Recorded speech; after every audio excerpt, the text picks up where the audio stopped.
رات کی پراسرار نیلی روشنی۔ کیمپ فائر کی گرمی اور کہانیوں کے دوران لوسی کی نظر جنگل کی گہرائی میں ایک پراسرار نیلی روشنی پر پڑی۔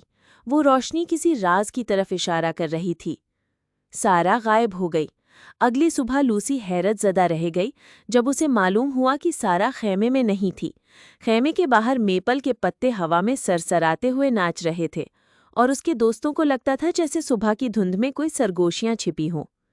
نیلی روشنی کے پیچھے سارا کی تلاش میں لوسی اور اس کے دوستوں نے اسی پراسرار جنگل کا رخ کیا جہاں نیلی روشنی کبھی ظاہر ہوتی اور کبھی غائب ہو جاتی، جیسے وہ کسی امید یا خطرے کی جانب بلا رہی ہو۔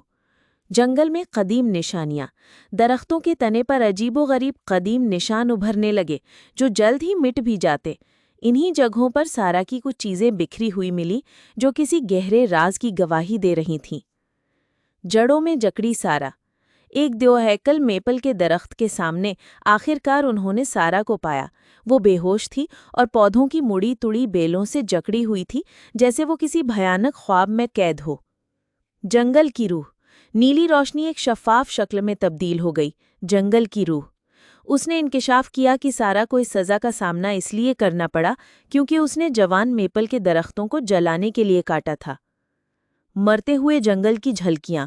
روح نے انہیں انسانوں کی خود غرضی اور جنگل کے استحصال کی ایک دردناک کہانی دکھائی جو اس کی بربادی کا سبب بنی تھی۔ لوسی کی بے لوث پیشکش۔ لوسی اور اس کے ساتھیوں نے جنگل کی روح سے وعدہ کیا کہ وہ اس زخمی زمین کو دوبارہ زندہ کریں گے۔ بحالی کی آزمائش۔ جنگل کی روح نے انہیں ایک آخری موقع دیا۔ لوسی اور اس کے دوستوں نے نئے پودے لگا کر اس زمین کو دوبارہ آباد کرنے کی سچی کوشش شروع کی۔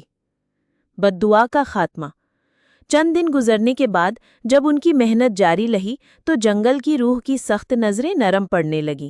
ایک صبح سارا کی بیلیں خود بخود پیچھے ہٹ گئیں۔ جنگل کی کھوئی ہوئی یادیں۔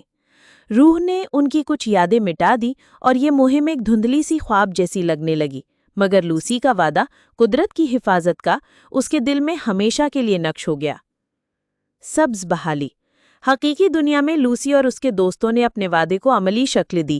انہوں نے ماحول کو بہتر بنانے کے لیے کام کیا۔ وقت کے ساتھ میپل کا جنگل پھر سے ہرا بھرا ہونے لگا اور انسان اور فطرت کے رشتے کا ایک نیا باب شروع ہوا۔ فطرت کو نقصان پہنچانے کا انجام کڑوا ہو سکتا ہے، لیکن اگر دل سے توبہ اور اصلاح کی جائے تو زمین دوبارہ سانس لینا سیکھ سکتی ہے۔